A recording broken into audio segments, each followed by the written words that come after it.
Board game mistakes. We've all been there. And in today's episode, I'm going to go through some of the stupidest stuff I've ever done in the hope that you can avoid doing it yourself. With that, let's jump into the episode. One of the biggest mistakes I ever made was forcing friends to play games that they're just not interested in. When I first got into the hobby, I had a fever. All I wanted to do was let everybody know how good board games were. I would tell absolutely everybody. It was ridiculous. It got to the point where I was trying to convince my cat that board games should be something he should be looking into. Huh? Board games are absolutely amazing, and it's my favorite hobby out of everything, and I wanted everybody to feel exactly the same way. Unfortunately, I thought my friends would be on the same page as me, and because they weren't as interested as me, this led to one of the stupidest mistakes I've ever made. This was a brutal lesson,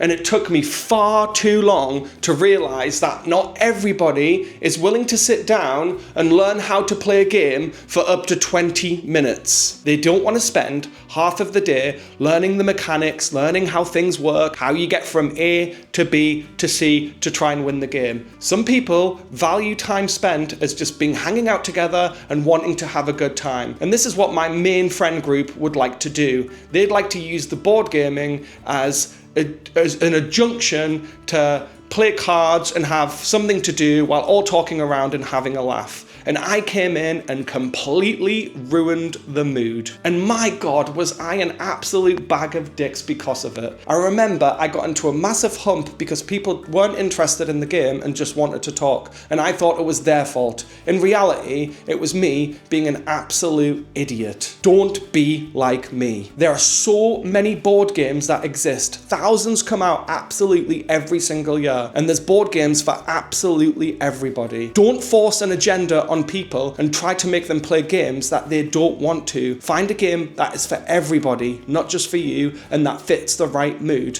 And I can guarantee you will have a much better time because of it. Now I know to pick games that support the moment, and I really try not to push my own preferences. Like I said, you don't want to be in a situation where you're sucking the joy out of the room and then you're blaming everybody else while you're sat there being an absolute arse, completely being a mood killer. One of the other big mistakes that I made is buying Kickstarter stuff just because of the bling. Honestly, we've become greedy gamers. Towering cardboard skyscrapers which are 6 feet high, 500 million expansions included, 88 extra minis, 55 game trays, 572 hours of game in the box. These things sound absolutely amazing, but they're not. It's an absolute trap.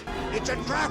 I spent $250 going all in on Rising Sun, and I played it 3 times. I haven't even opened up all of the stuff for it. Half of the minis I haven't even used. I haven't used any of the expansion stuff, and I've only played the base game, and then the next time I played I used a different set of cards, which comes with the edition you can buy from any store. The I can't speak. The retail edition. God, why can't I get my words out? What's going on? I could have quite easily bought the retail edition for half the cost and still got exactly the same experience. Look, I'm not telling you not to use Kickstarter or GameFound. If you're going to sink thousands and thousands of hours into a game and you love the IP and it's something that you want, then go for gold. What I'm telling you not to do is just to buy a game because it looks pretty and because it comes with gold coins and some cool looking minis. What I'm trying to express is that a game's value comes from time spent with people you care about, not the number of gold coins or trays you get in a box. I still use Kickstarter and GameFound today. I'm just a lot more picky with my decisions, and quite often when I buy something from Kickstarter, I won't use the all-in button because I've got too many games. I've got over 200 games behind me just here, not to mention what's upstairs in my closet of shame. Shame! oh my God. So you've just got to be really careful with what you're buying and really think, am I going to play these 8 million expansions? And if you're not, then don't do it. You don't need to. There's so many good games. It's really, really easy to just push buttons to get that adrenaline rush and that feeling of like, oh, I've got a game coming. But for me, that it's kind of gross because it's just a publisher's just doing that to try and take advantage of us to spend more money, because that's how it feels to me. So don't just buy a game because it looks pretty and has cool components. Think a little bit more, and honestly, you'll be much more thankful for it, and you won't spend $250 on something that you've played 2 times and takes up way too much space, and you get your wife angry at you for spending a stupid amount of money on a board game that you don't play. Don't be like me, trust me. While we're talking about buying stuff, this is still a mistake I make all of the time, and that is the fear of missing out purchase. We've all been there, scrolling on whatever board game site that we use or Amazon, and we see a game that we're semi-interested in, but wait a minute, what does that say? 1 left in stock.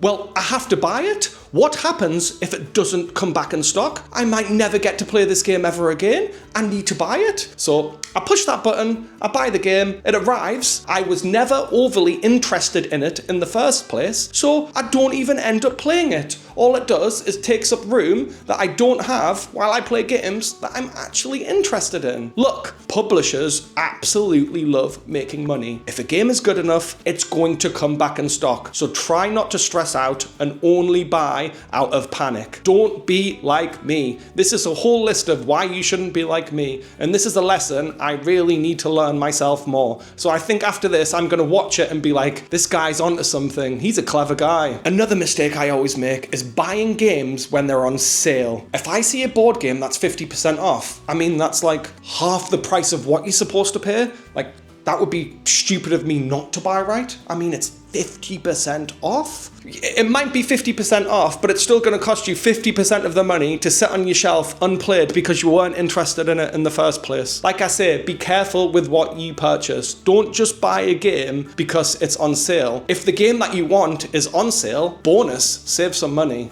This is another crime I've fell victim to more times than I can count, and that is buying expansions for a game before I've even played the base game. Do you guys love Star Wars? Because I certainly do. It's one of my favorite IPs ever. So I bought Outer Rim and all of the expansions because I watched a video where somebody said the game's only good with the expansion. So I bought the expansion. I even bought like a tray for it and all of this other crap.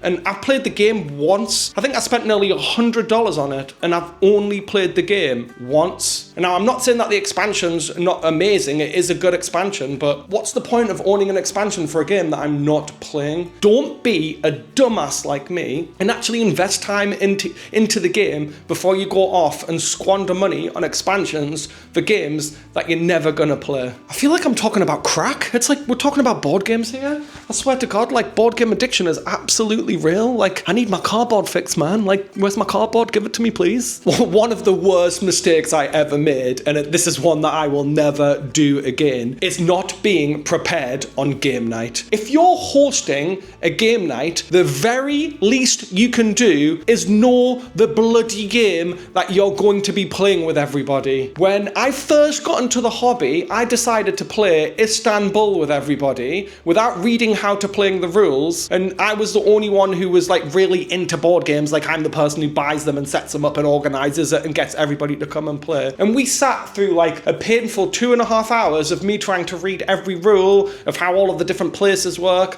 how you move, and it was an absolute disaster. We ended up not finishing the game, and I ended up selling it thinking that the game was absolutely crap. The game isn't crap. Istanbul is one of my favorite games now, and we play it absolutely all of the time. It was me who was crap. I was an absolute idiot. You need to be ready. You want to be set up. You want to be prepared. You want to have snacks. People love snacks, so definitely have snacks. If you're holding the night, you have responsibility at the very minimum to know how to play the game. Honestly, it was an absolute disaster. Like, I actually like cringe at the thought of how bad that evening was and how bad everybody left that table thinking that game was, when in reality the game is absolutely fantastic and it's super fun and it's super clean and it's not even hard to play. But what is hard to do do is try to learn a game with a rule book when everybody's around and nobody wants to listen, and it's just like, what are you doing? Like, I could have taught that game in 5 minutes. You give me 5 minutes and I can teach you that game now. But because I wasn't at the stage where I knew what I was doing, it was just a stupid mistake. So, like I said, know the game and bring snacks, and then you're headed for a bloody great time. Another huge mistake that I made is not giving games the fair chance that they deserve. Some games take a few plays to really, really appreciate. I remember after the first time I played Ra, I was up and ready to sell it, and I was shouting from the rooftops that people over-exaggerate the greatness of the game. Ra currently sits in my top 5 games of all time. I absolutely adore it, but like some television shows, you need to watch a few episodes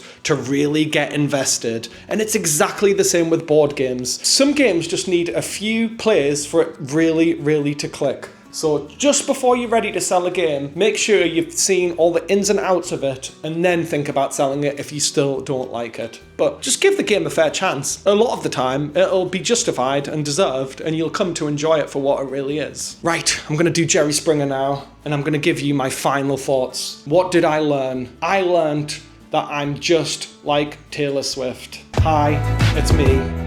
I'm the problem. It's me. Almost every single issue that I've had and mistake I've done was from me being a complete dumbass. But because of being this dumbass, it's really taught me some valuable lessons, like being prepared on a game night, making sure you have the right game for the right crowd, not buying stuff just because it looks pretty, and trying to be smart about my purchases. And I'm quite proud of the growth that I've made. Recently, I had family come over to visit for 3 weeks, and these guys have zero interest in board games. I've known them half my adult life, and we've never really played games with them because I truly believed they weren't interested. By the time they had left, they had bought a copy of Flip 7, was asking to play Pitch Car, was asking to play Sizzling Sausages, was asking to play a bunch of other easy to play games that don't take any rules overhead at all. My family just didn't want to have any rules head at all. They just wanted to be able to play the game straight away and to be able to have fun and understand the flow of things. So with that in mind, I thought, well, why can't they play these games? And they did, and they loved it, and we had an absolute blast, and we got closer together because of it. I truly believe that board games are for absolutely everybody, and everybody has a board game that they will like and enjoy. So if you're like me and you're making some dumb mistakes, there's really, really easy fixes. Just try not to be dumb, try not to be selfish, be kind. Don't think just because somebody doesn't want to learn a heavy euro or whatever that they don't like board games and they're not interesting and whatever, because that's just not true and it's not fair. Everybody is different, and that's what makes life absolutely lovely. And it would be so boring if everybody was exactly the same and we all wanted to do the same stuff. Yeah, like I said, I'm proud of the growth that I've made from when I first started to where I am now. And one of the biggest things, I am so much better at being able to pick the right game for the right group. It's probably one of the biggest lessons that you can learn. Don't try and force your preferences down people's throats. Try and find out what they want. Try and work out what the mood is like, what the environment's like, and I can guarantee board games will become more fun because of it. Thank you so much for watching, and please like and subscribe this video, and I can't wait for my next video to come out soon. Cheers guys, have a good one. Bye now.